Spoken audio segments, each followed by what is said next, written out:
اعوذ باللہ من الشیطان الرجیم بسم اللہ الرحمن الرحیم۔ شریعت کلاس کا سبق نمبر 13 ہے۔ اس سے قبل سبق نمبر 10، 11، 12 میں نماز کے مسائل کا تذکرہ ہوا۔ آج اس سبق میں زکوٰۃ کا بیان ہے۔ خالق کائنات کا فرمان عالی شان ہے، واقیم الصلاۃ وآتوا الزکوٰۃ وارکعوا مع الراکعین، نماز قائم کرو اور زکوٰۃ ادا کرو اور رکوع کرنے والوں کے ساتھ رکوع کرو۔ اس میں 3 حکم: نماز جماعت کے ساتھ پڑھنے کا، اور زکوٰۃ ادا کرنے کا، اور مطلقاً نماز کا۔ زکوٰۃ کا بیان قرآن مجید میں کئی مرتبہ آیا ہے، غالباً 84 بار آیا ہے اس کا۔ تو یہ سن 3 ہجری میں رمضان شریف سے قبل زکوٰۃ فرض ہوئی کہ حکم نازل ہوا۔ ڈکشنری میں زکوٰۃ کا معنی بڑھنا بھی ہے اور پاک ہونا بھی ہے۔ تو حقیقت یہ ہے کہ اللہ تعالیٰ اس کے محبوب کے ارشادات کے مطابق جب زکوٰۃ ادا کرتے ہیں تو مال میں برکت ہوتی ہے اور پاک ہوتا ہے۔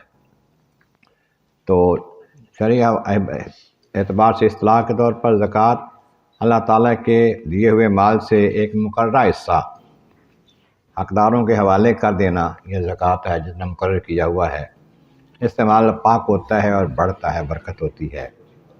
زکوٰۃ کی فرضیت قرآن و سنت سے ثابت ہے، اس لیے زکوٰۃ کی فرضیت کو نہ ماننے والا مسلمان نہیں۔ اور صاحب نصاب جس کے پاس مال اتنا ہے کہ اس پر زکوٰۃ لگتی ہے، تو اگر زکوٰۃ نہ دے تو وہ سخت گنہگار ہے۔ ایسے لوگوں کے لیے قرآن و حدیث میں سخت وعید آئی ہے۔ اس کے فرض ہونے کی شرط یہ ہے جو مسلمان عاقل بالغ آزاد ہو، جو غلام نہ ہو، پورا نصاب کا مال جتنا زکوٰۃ کا بنتا اتنا رکھتا ہو، اور مال پر سال گزر جائے تو اس پر قرض بھی نہ ہو کہ اگر وہ قرض ادا کرے تو مال باقی نہ بچتا ہو تو وہ زکوٰۃ ادا کرے۔ ہم یہ سال گزرنے کا معنی بعض لوگ سمجھتے ہیں کہ پہلے زکوٰۃ تو دیتا تھا لیکن اس سال مجھے اتنے لاکھ روپے زیادہ 1 مہینہ پہلے آئے ہیں تو اگلے سال زکوٰۃ دیں گے، ایسا نہیں ہے۔ جب بندہ مالدار نہیں ہے، اس کے پر زکوٰۃ فرض نہیں ہے، تو ایک وقت آیا کہ اس کو وراثت ملی یا کمائی ہوئی، پیسے اتنے آ گئے کہ اتنا مال ہو گیا جتنا کہ زکوٰۃ کے لیے بنتا ہے، اس وقت وہ تاریخ جو ہے وہ طے ہو جائے گی جس دن وہ مالدار ہوا ہے۔ اس 1 سال بعد اسی تاریخ کو جتنا مال موجود ہے، چاہے پہلے سے 10 گنا ہو گیا، وہ سب کی زکوٰۃ دے گا۔ یہ نہیں ہے کہ میرے پاس تو 1 لاکھ تھا سال پہلے، پچھلے مہینے میرے پاس 10 لاکھ آیا ہے، سارے کا سارا جو اس تاریخ کو موجود ہے سب پر زکوٰۃ ہوگی۔ اس سے اگلے سال وہی مال 30 لاکھ کا ہو گیا تو سارے مال کی زکوٰۃ ہے، چاہے وہ سارے سال کے کسی حصے میں آیا ہے۔ ہاں، اگر ایسا موقع آیا کہ اتنا مال ہے ہی نہیں اس سال میں کہ جس پر زکوٰۃ بنتی ہے، پھر زکوٰۃ نہیں دے گا۔ تو یہ کتنا نصاب ہوتا ہے اس کی تفصیل بھی آتی ہے، اور اس کے علاوہ یہ کہ جس پر مال زکوٰۃ جس پر ہے اور نہیں ہے، سونا چاندی یہ جس حال میں بھی ہو، یہ استعمال کرے یا نہ کرے، برتن بنا کے رکھے، زیور بنا کے رکھے، یہ استعمال کی چیز نہیں، یہ دولت ہے۔ تو یہ اس دولت کے ہونے کی وجہ سے اس پر زکوٰۃ بنتی ہے، اس کا حساب کرنا ہوگا جتنا بھی ہوگا اس کا۔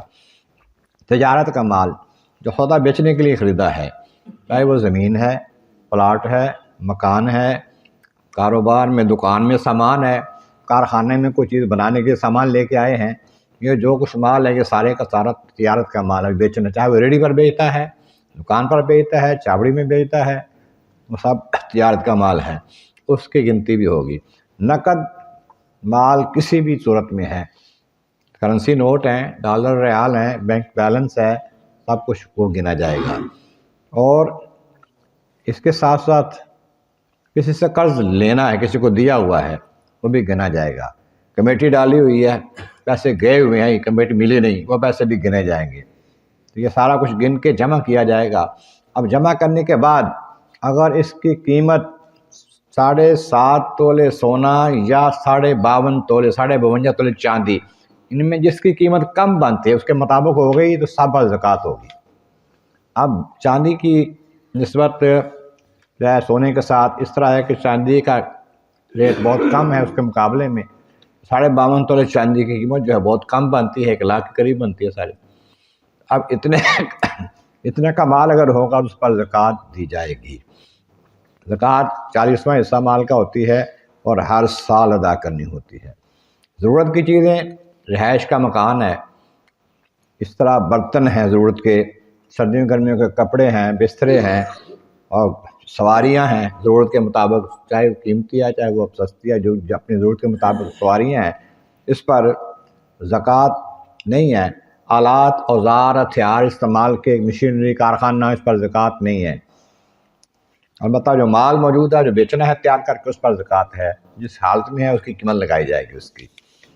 एक माल गुम हो गया किसी का, तो जब तक मिलेगा नहीं उस पर ज़कात नहीं होगी, जब मिलेगा उसकी ज़कात देना पड़ेगी। माल किसी ने छीन लिया, किसी को कर्ज दिया, वो मार लिया उसने, अगर वो जब मिलेगा तो फिर उसकी ज़कात देनी होगी, जब नहीं मिलेगी अब तो उस वक्त नहीं देगा। इसके बाद ये है कि माल जब देना है ज़कात किसी को, तो नीयत दिल में करनी है कि ज़कात दे रहे हैं। किसी गरीब को, फ़कीर को, हक़दार को तो ज़कात तो दे दी, नीयत नहीं की ज़कात की, वैसे ही दे दिया। वैसे अगर सारा माल भी दे दे ज़कात अदा नहीं होगा, उसके ज़िम्मे रहेगी। नीयत करके देगा तो ज़कात अदा होगी। दूसरी है कि किसी को माल दिया लेकिन नीयत या ख्याल नहीं किया था, अभी उसके पास है, अब नीयत कर ले तो फिर भी नीयत हो जाएगी, ज़कात अदा हो जाएगी। तो इस तरह से दूसरों में यह है कि ज़कात जो है अपने माँ बाप को नहीं दे सकते, माँ बाप के बड़ों को, दादा दादा नानी नाना को नहीं दे सकते। इस तरह बच्चों को नहीं दे सकते, गरीब को देते हैं, लेकिन वो अपने करीबी रिश्तेदार जो है ना, ये औलाद ना हो, माँ बाप ना हो, बहन भाई हो, उनको दे सकते हैं, चाचा ताया मामू फूफी, उसको दे सकते हैं। गनी को नहीं दे सकते, वाली अमीर जो भी हो, तो बनी हाशिम को नहीं दे सकते।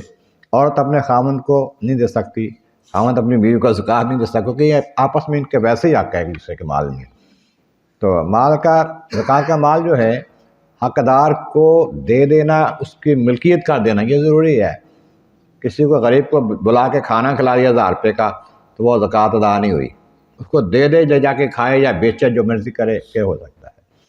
और ये भी नहीं हो सकता कि एक बंदे से कर्ज़ा लेना है, किसी को कर्ज़ा दिया हुआ है, या को माल दिया हुआ, कोई चीज़ दी हुई है, पैसे लेने हैं, या मुलाज़िम है उसको एडवांस दिया हुआ है, अब वो गरीब मिस्कीन है, वो नहीं दे सकता वापस।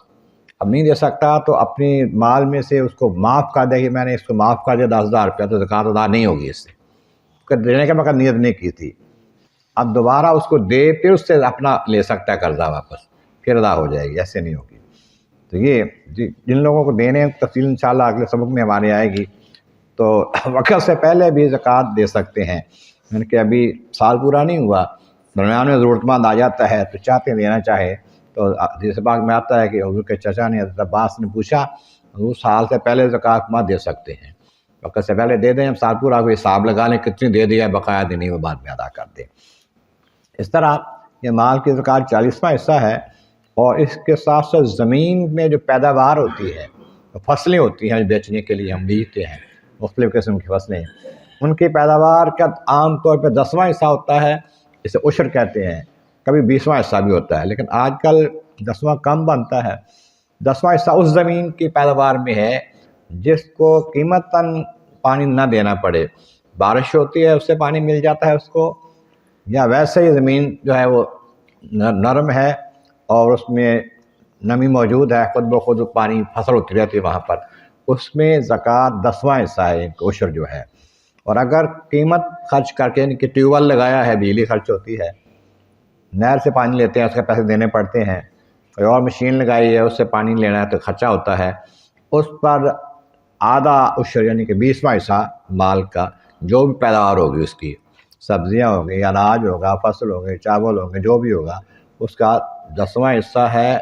अगर पानी मुफ्त मिलता है, अपने आप लगता है, और अगर पानी ले लगाना पड़ता है खर्चा करके, तो फिर 20वां हिस्सा उसका ज़कात देना लाजिम है। इसके अलावा वो माल पाक नहीं है, क्योंकि उसको पाक करना ज़कात देकर होता है। बाकी इंशाअल्लाह ज़कात की मिसालें अंदाज़ करेंगे। अल्लाह ताला की बारगाह में अपने महबूब के सदक़ा में पढ़ कर समझने की, अमल करने की तौफ़ीक़ अता फरमा।